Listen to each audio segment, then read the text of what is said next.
여러분 한 주간 동안 어떻게 보내셨습니까? 어렵고 힘든 가운데서도 하나님이 잘 지켜주셔서 오늘 또 이렇게 예배를 드리게 됨을 감사드립니다. 미국의 풀러 신학교 총장으로 봉사했던 리처드 마우라고 하는 분이 이런 책을 썼습니다. 무례한 기독교.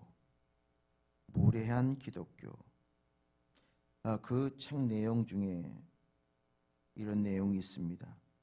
내가 그리스도인으로서 우려하는 바는 많은 그리스도인들이 문제를 해결하기보다 오히려 문제를 일으키는 데 기여하는 것처럼 보인다.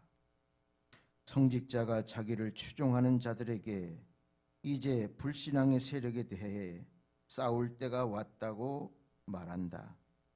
그리스도인들이 화가 나서 적에게 주먹을 휘두르는 모습을 보여준다.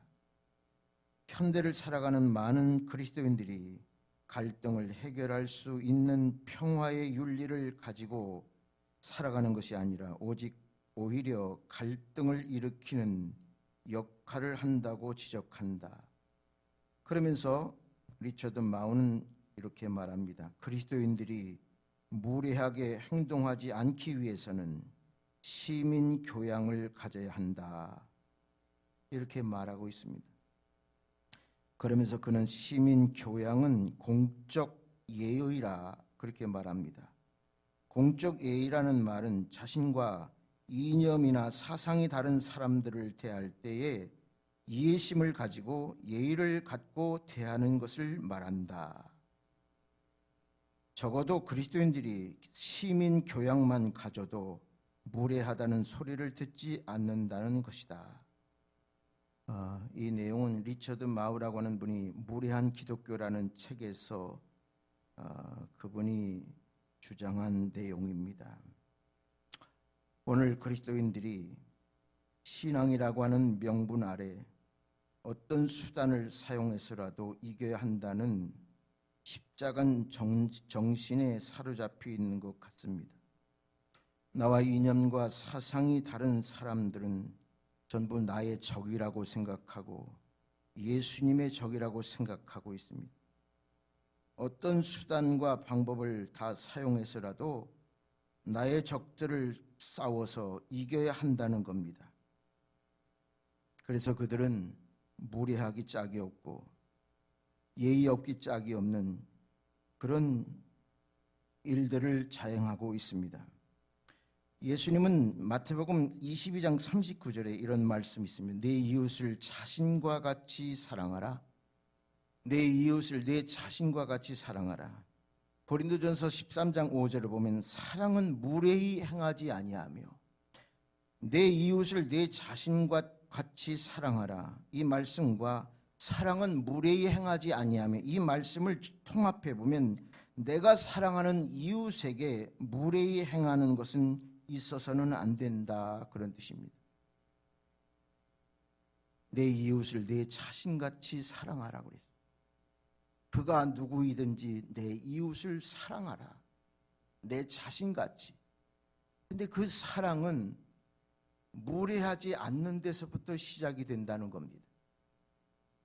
아무리 자기 주장이 옳고 자기 주장이 바르다고 해도 무례하게 주장하면 공감을 얻지 못합니다.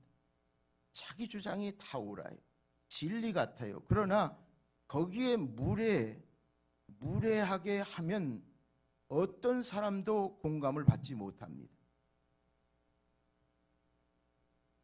오늘 본문 말씀을 보면 유대인 명절에 예루살렘에 올라가셨습니다. 예수님이. 그날이 안식일이에요. 베데스다 연못가에 예수님이 가셨어요. 많은 병자들이 있습니다. 맹인, 다리 저는 자, 혈기 마른 자, 누워서 연못에 물이 움직일 길을 기다리고 있습니다. 가끔 천사가 와서 못에 내려와서 물을 움직이는데 그 물이 움직일 때에 가장 먼저 들어가는 사람이 어떤 병에 걸렸든지 그 병이 낫는다고 믿습니다. 근데 거기 누웠던 사람 중에 38년 된 병자도 있어요. 여러분, 38년 된 병자예요. 아마 이 사람은 거기에 38년을 있었던 것 같습니다. 예수님이 물었습니다. 내가 낫고자 하느냐?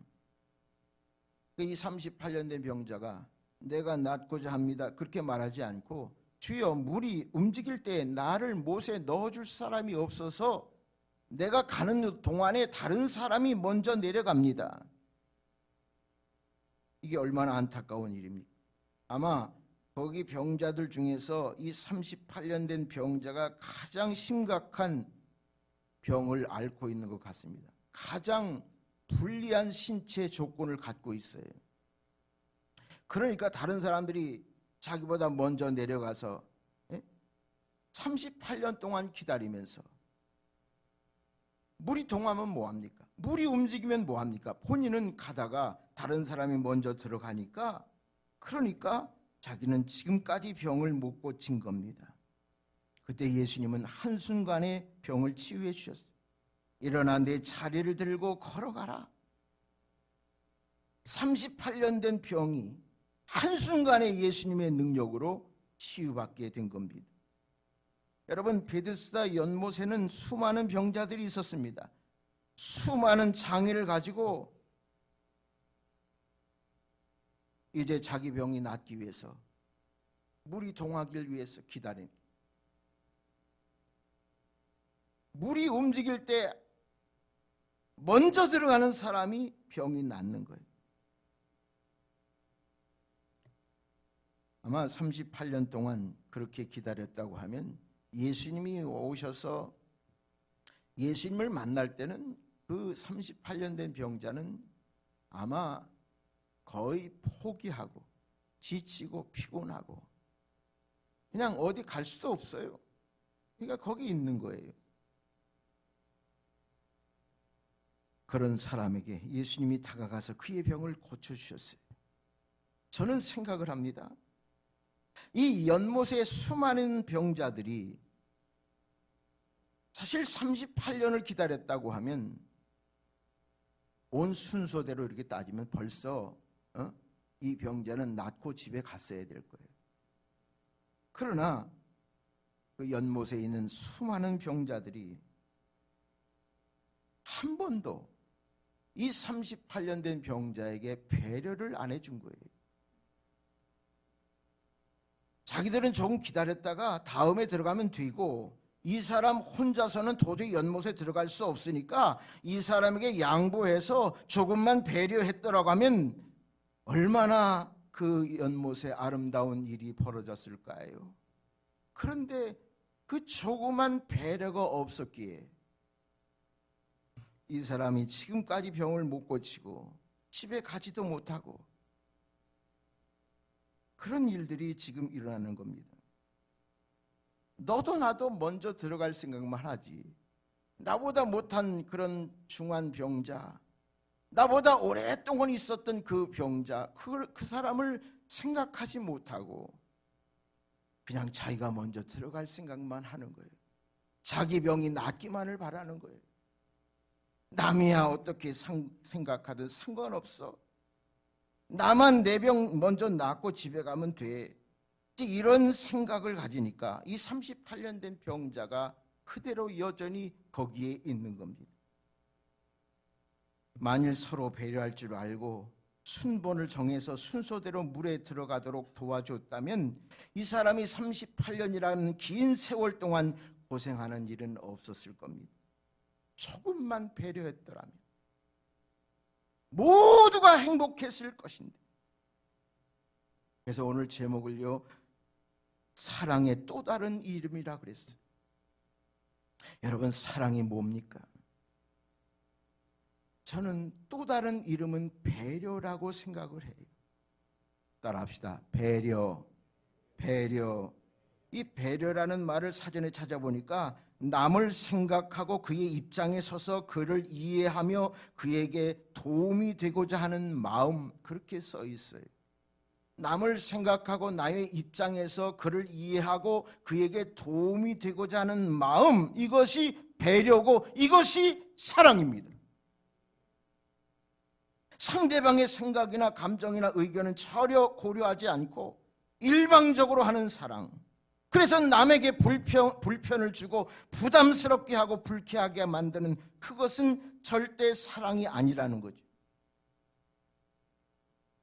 많은 그 연못의 환자들이 조금만 사랑을 배려를 베풀었더라면 거기가 아마 천국이 됐을 거예요. 여러분, 우리가 기적이라고 우리가 말하는 것이 뭔가 어마어마하게 뭔가 일어나는 것, 그것을 기적이라고 생각해요. 교회에 나와서 하나님의 은혜로 병도 나았습니다. 그것도 기적. 사업도 잘 되고 형통하게 되고 자녀들이 꿈이 이루어지고, 그것도 예수 믿어서 나에게 기적이죠. 그러나 진정한 기적은요, 제가 성경을 다 들춰보니까 정말 기적이 뭐냐? 우리의 인격이 변화되는 거예요. 내가 예수님의 은혜로, 주님의 사랑으로 예수님을 본받고 내 인격이 변화되는 거, 그것이 기적입니다. 여러분, 교회 다니면요, 먼저 사람이 돼야 돼요. 예수님을 본받는다는 게 뭡니까? 예수님의 사랑을 가지고 남을 이해하고 배려하는 그런 주님의 사랑을 닮아갈 때 그 사람은 진정한 인격자가 되는 거예요. 인격자가 되지 못하면 그 사람은 그리스도인이라고 할 수가 없어요. 왜? 예수님 닮아가는 것이 신앙생활인데, 예수님이 어떤 분이십니까? 정말 예수님만큼 배려심이 깊은 분은 없어요. 그래서 우리에게 최고의 기적은 사람 되는 거예요. 인격이 변화되는 거예요. 주님 닮아가는 겁니다. 병도 낫고 출세도 하고 형통하고 돈도 많이 벌고, 그거는 2차적인 문제고, 예수 믿고 그 사람이 달라졌어. 인격이 변화됐어. 그럼 그 사람은 기적을 맛본 거예요. 우리 한국교회가 세계 교회에 부러워할 만큼 눈부신 성장을 했습니다. 교회만 짓다 하면, 교회만 지으면 사람들이 몰려들었어요. 전 세계적으로 한국교회만큼 급성장한 교회는 없어요. 그러나 지금 이 어려운 상황에 한국교회가 어떻습니까? 한국교회가 이렇게 예배만 지으면 교인들이 몰려들고 전 세계의 10위권 안에 거의 다 들어가 있는 우리 한국교회, 지금 민낯이 어떻게 되어 있습니까? 지금 이 고난 중에 민낯이 다 드러났어요. 지금 말도 못합니다. 예수 믿는다고 말도 못합니다. 고개도 못 듭니다. 여러분, 인터넷에 댓글 한번 가보세요.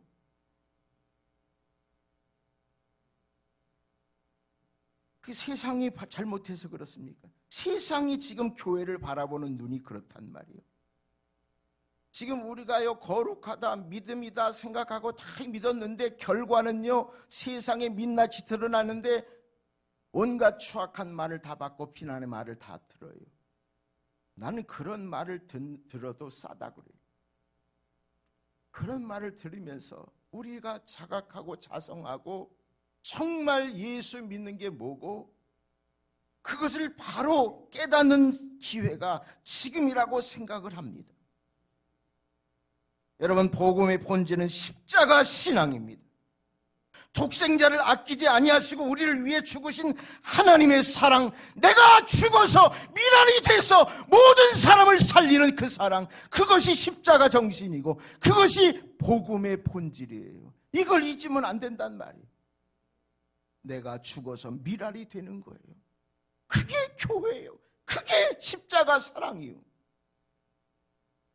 그 사랑을 바로 실천할 때에 교회는 다시 세상에 환영받고 칭찬받고 인정받을 수 있어요. 그게 아니면 앞으로 장담 못해요. 그래서 한국 중요 교단 성명을 내서 우리가 잘못했습니다. 죄송합니다. 미안합니다. 한국 교회가 교회만 컸지 등치만 컸지 아무것도 이 사회에 한 것이 없습니다. 그렇게 용서를 구하는 단체도 있더라고요. 우리가 뭘 잘못했냐? 누가 잘못했고 누가 뭐 해서 그랬고 그렇게 책임 전가하지 않고 우리가 해야 될 몫은 우리 기독교가 먼저 자성하고 회개하고 엎드리고 겸손하게 십자가 밑에서 기도하는 그 모습을 이 세상에 우리는 보여줘야 이 코로나가 지나고 나서도 교회가 어느 만큼 인정되지.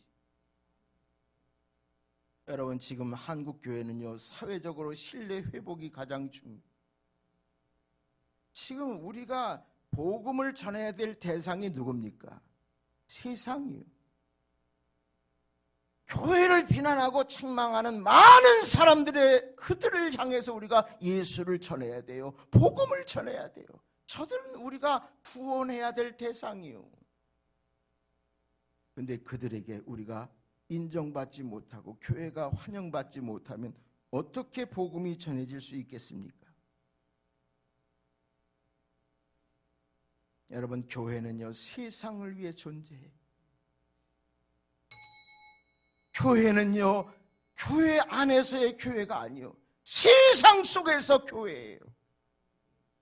여러분, 교회는 세상과 떨어질 수가 없어요. 내가 세상을 구원하러 오셨다 그랬어요. 하나님이 이 세상을 이처럼 사랑하사 그랬어요.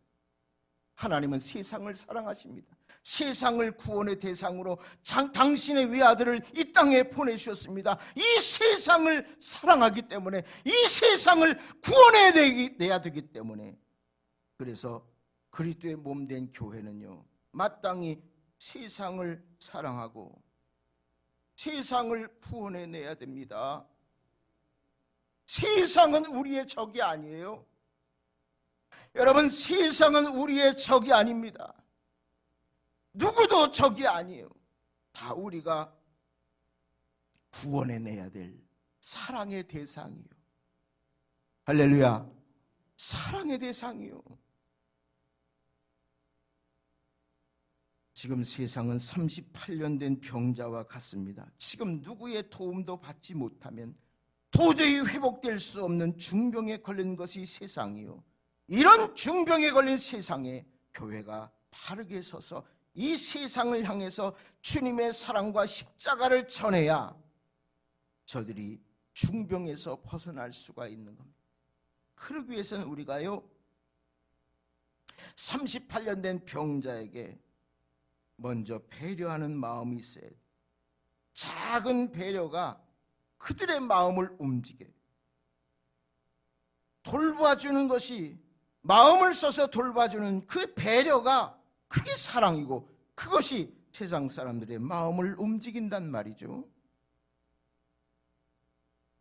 어느 시골 초등학교에서 있었던 일인데, 학교에 가려면 옛날에 저도 그런 경험을 했는데, 이렇게 시냇물 개울을 건너갈 때가 있어요. 그러면 거기다가 큰 돌을, 징검다리를 만들어 놔요. 그럼 아이들이 줄을 지어 가지고서 그 징검다리를 건너서 학교를 가요. 근데 어느 날 한 학생이 공부를 다 마치고 집으로 가는데 그 징검다리를 건너다가 돌 하나가 기울어지는 바람에 물에 빠져버렸습니다. 큰 돌을 받쳐놓는 고임돌이 빠져서 발을 딛자마자 무게를 못 이기고 기울어진 겁니다. 그래서 이 학생은 다 젖은 몸으로 집에 도착했어요. 그때 어머니가 그의 모습을 보고, 얘야, 어쩌다가 그렇게 몸이 다 젖었냐. 그러니까 이 아이가, 내 징검다리를 건너오다가 돌 하나가 기울어지는 바람에 물에 빠졌습니다. 그때 어머니가 이렇게 얘기하는 거예요. 그래? 그러면 내가 밟았던 돌을 바로 놓고 왔니? 내가 그 돌 때문에 넘어져서 물에 젖었지만 그 내가 밟았던 돌이 무너졌는데 제자리에 바로 놓고 왔냐? 그런 말이에요. 이 아들이 말이죠. 내가 그 생각을 미처 못했다고 얘기했습니다. 그러니까 어머니가 아들을 나무라는 거예요. 야, 다른 학생들이 그곳을 건널 때 시냇물을 빠질 수도 있는데 어떻게 그냥 돌아올 수 있느냐? 당장 가서 돌을 바로 놓고 오너라. 그렇게 책망을 하고 돌려보냈어요. 다음 친구를 위해서 징검다리를 바로 놓는 마음, 그것이 사랑이에요. 그것이 배려입니다. 작은 일 같지만 내가 넘어져서 물에 빠져서 그냥 왔어요. 다음 사람은 그 징검다리 돌 하나만 없으면 건너기가 어렵어요. 그 사람도 또 빠져. 그러니까 그것을 바로 놓고 와라. 이 어머니의 교훈이 얼마나, 그 어머니는 그 자식에게 어렸을 때부터 작은 배려심을 가르쳐 주기 위함입니다. 여러분, 작은 거라도 내가 배려할 때, 그럴 때 이 나라가 살아요. 우리가요, 작은 것에서부터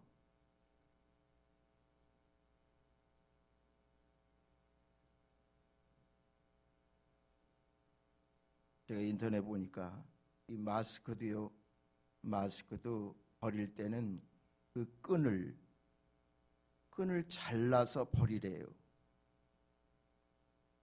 왜냐하면 이게 쓰레기장에 가잖아요. 그럼 비둘기나 이런 새들이 모이를 쩌절 먹으려고 이렇게 오다가 그 끈에 이렇게 말려가지고 거기서 죽은 시체를 봤다는 거예요.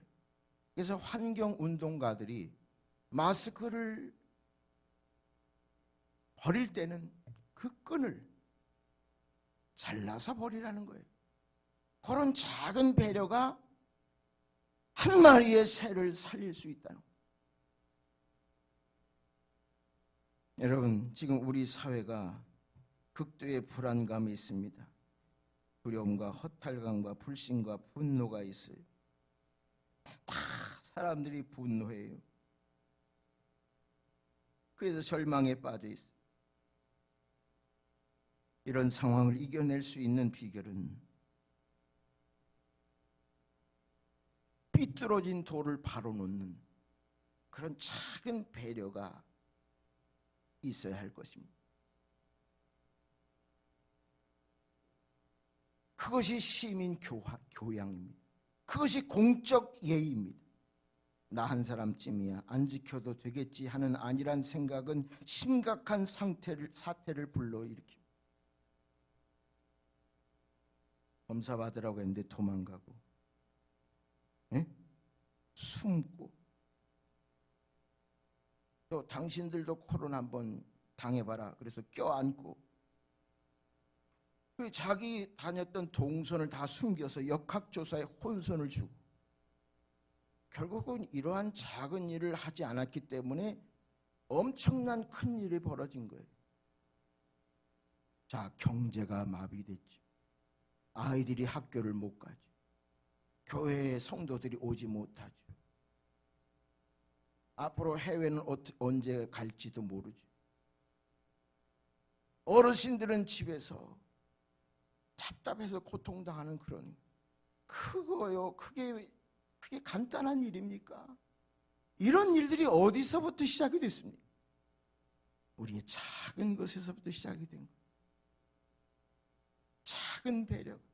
내가 마스크를 쓴다는 것은요, 내 건강을 보호하는 것도 있지만 상대방의 건강을 보호하기 위해서, 그 사람의 생명을 지키기 위해서 쓰는 거예요. 전철에서도 막 벗고서 요즘에는 턱스크라고 그래요. 턱스크, 턱에다가 이렇게 그리고서 입하고 코는 열어놓고. 그런 작은 배려가 없을 때에 엄청난 큰 일이 벌어진다는 거죠.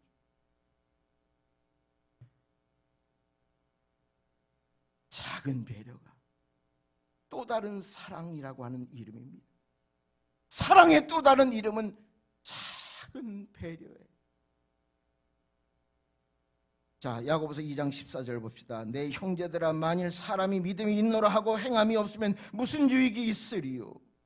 그 믿음이 능히 자기를 구원하겠느냐? 여러분, 교회에서 믿음이 대단한 것 같은데 통성기도 시키고 뭐 기도시키면 늘 들고 뛰고 날고 말이죠. 그런 대단한 것 같은데 이웃에게 무례하고 함부로 대하고 배려하는 마음이 없다면 그 믿음이 그를 구원하겠느냐? 겉보기에는 엄청 믿음이 있는 것 같은데 주님이 보시기에는 분명히 가짜 믿음이라는 거죠. 마태복음 7장 21절도 나더러 주여 주여 하는 자마다 천국에 들어갈 것이 아니요 하늘에 계신 내 아버지의 뜻대로 행하는 자라야 들어간다. 내 아버지의 뜻대로 행하는 자라야 들어간다. 선지자 노릇하고 권능을 베풀고 귀신을 쫓아내고 그랬지만 주님이 이렇게 말씀하세요. 맨 끝에 보세요. 내가 너희를 도무지 알지 못한다. 불법을 행하는 자들아 내게서 떠나가라. 여러분, 법을 잘 지키는 것이 신앙입니다.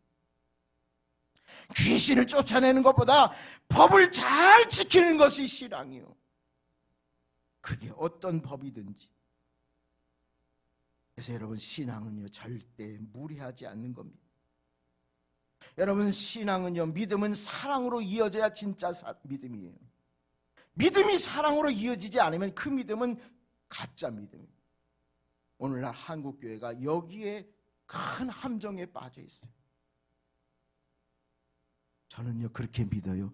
믿음이 좋은 사람은요 사람이 좋아. 그 사람 만나면 또 만나고 싶고 대화를 해도 2시간 3시간 해도 그렇게 좋고 은혜가 돼요. 그 사람이 정말 믿음 있는 사람이지. 여러분, 믿음이 뭡니까? 하나님의 뜻대로 행하는 자가 믿음의 사람이에요.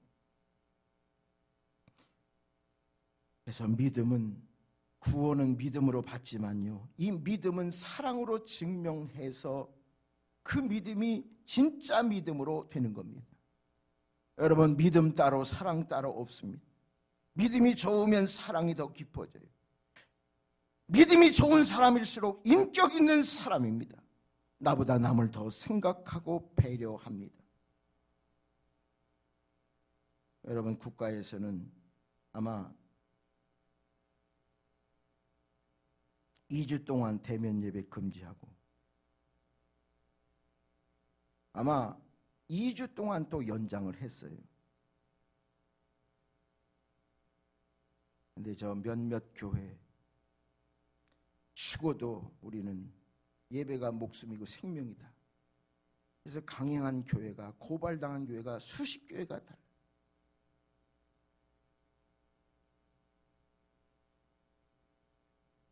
그래서 교회가 더 또 큰 비난을 받고 있습니다.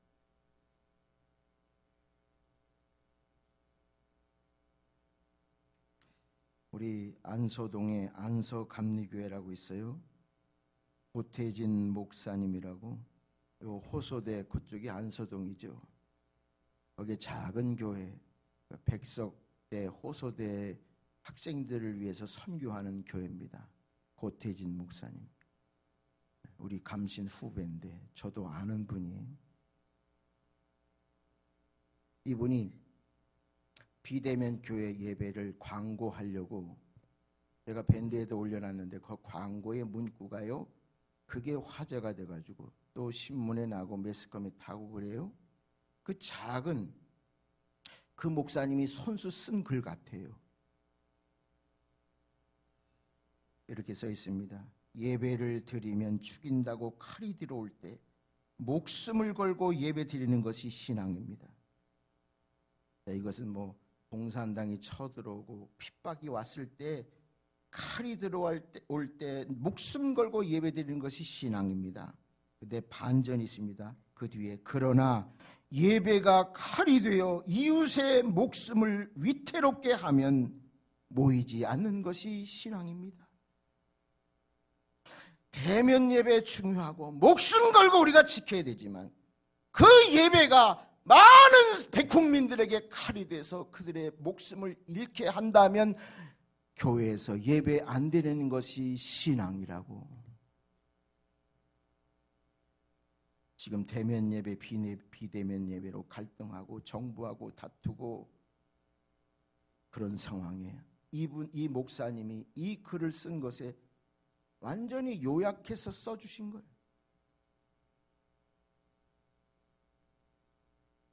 나부터 마스크 잘 쓰고 손 씻기 잘하고 거리 두기 잘하는 배려에서부터 우리는 코로나를 극복할 수 있습니다.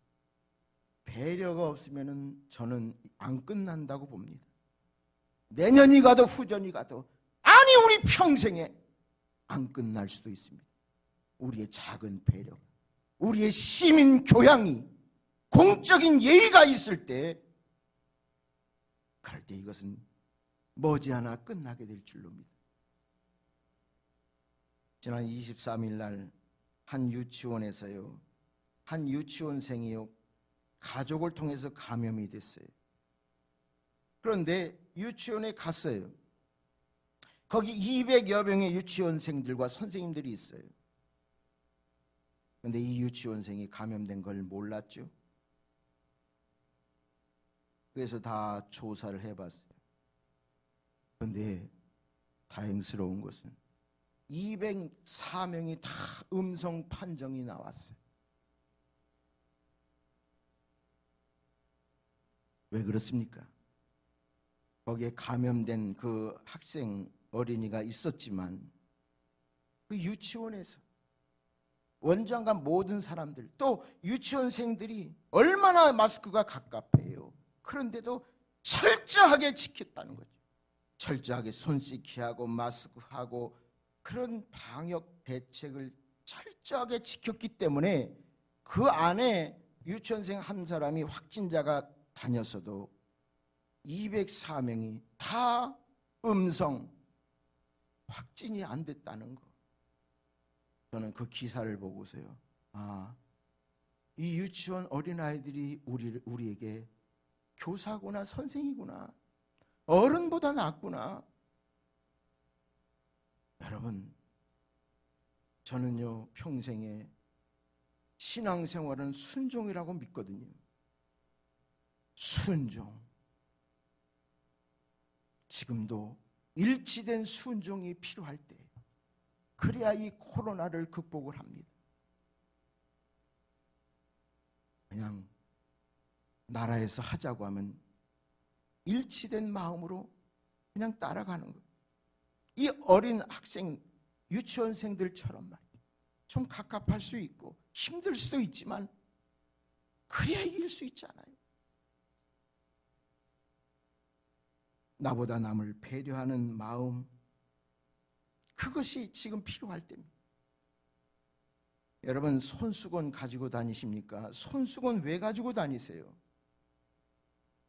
여러분, 손수건은요 나를 위해서 가지고 다닌다고 생각하지 않는데, 많은 사람들이 손수건을 왜 가지고 다니냐, 나를 위해서 가지고 다니는 게 아니라 내가 누군가의 눈물을 닦아주기 위해서 가지고 다닌다는 거죠. 그게 손수건의 기본적인 역할이라는 거예요.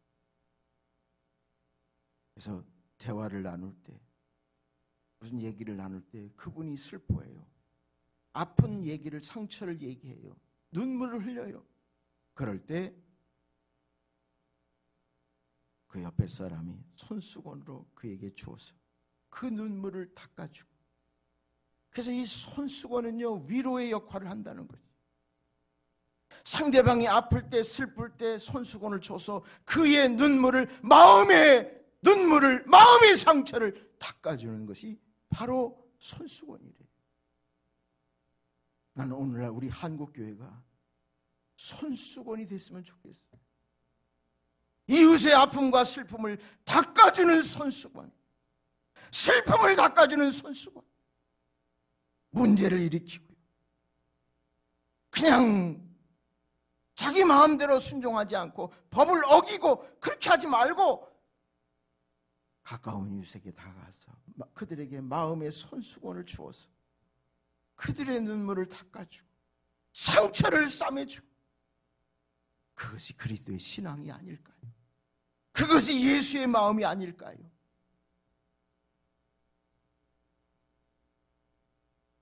그런 저와 여러분들이 다 하실 수 있기를 바랍니다. 우리가 모두가 다 그런 걸 느껴요. 교회가 왜 이런가? 예수 믿는 사람이 왜 이런가? 근데 그 속에 나도 있어요. 우리가 자성하고 회개하는 마음으로 작은 배려를 한다면 머지않아 우리가 사회적으로 실추되고 신뢰를 잃은 한국 교회가 다시 회복될 줄로 믿습니다. 그래도 교회가 살아야 나라가 살아요. 예수 믿는 사람이 세상의 빛이 돼야 세상의 어둠이 사라지게 돼 있어요. 그래도 교회가 세상을 변화시킬 수 있어요. 세상을 사랑하고 존중하고 작은 배려로 그들에게 다가가서 눈물의 아픔을 손수건으로 닦아주고, 우리 모두가 될 때 어려움 중에서도 위로받고 평안을 찾게 되고 또 이 코로나 상황이 종식되는 그런 역사가 있게 될 줄로 믿습니다. 오늘 한 주간도 어렵지만 힘들지만 나도 생각을 해야 되지. 우리 주변의 이웃들, 성도들 잘 돌아보시고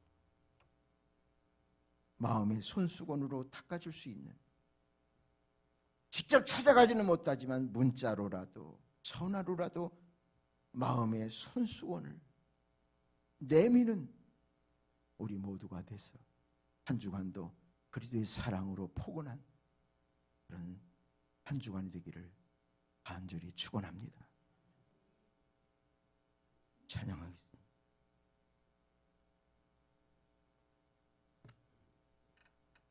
사랑은 언제나 오래 참고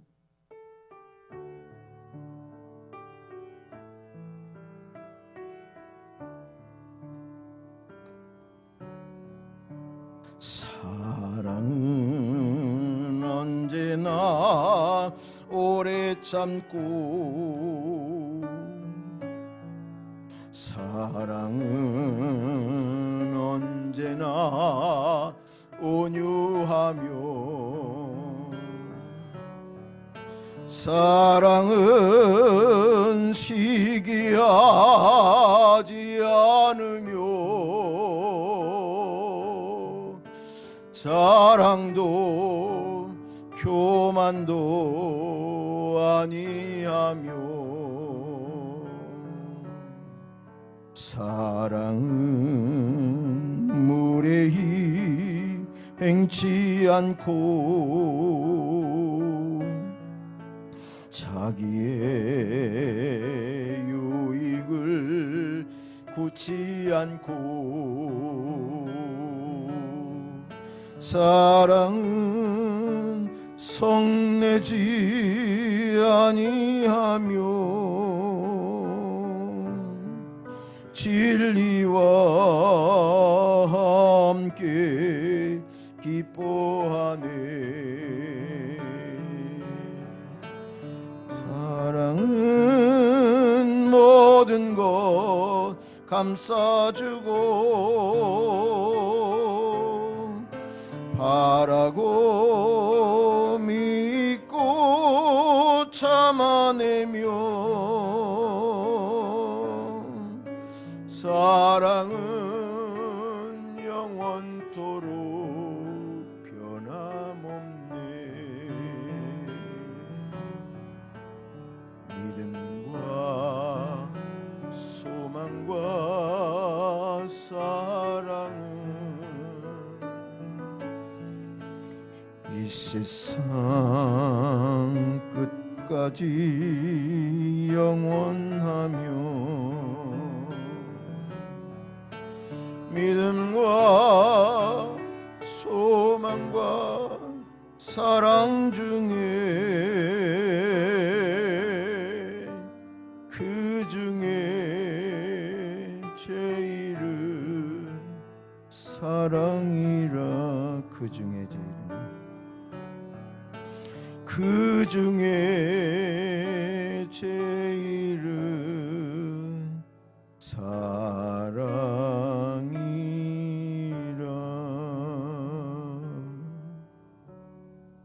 그렇습니다. 주님은 이 땅에 오셔서 사랑만을 가르쳐 주셨습니다. 자기 몸을 십자가에 던져 우리에게 사랑을 가르쳐 주셨고, 너희가 나를 알면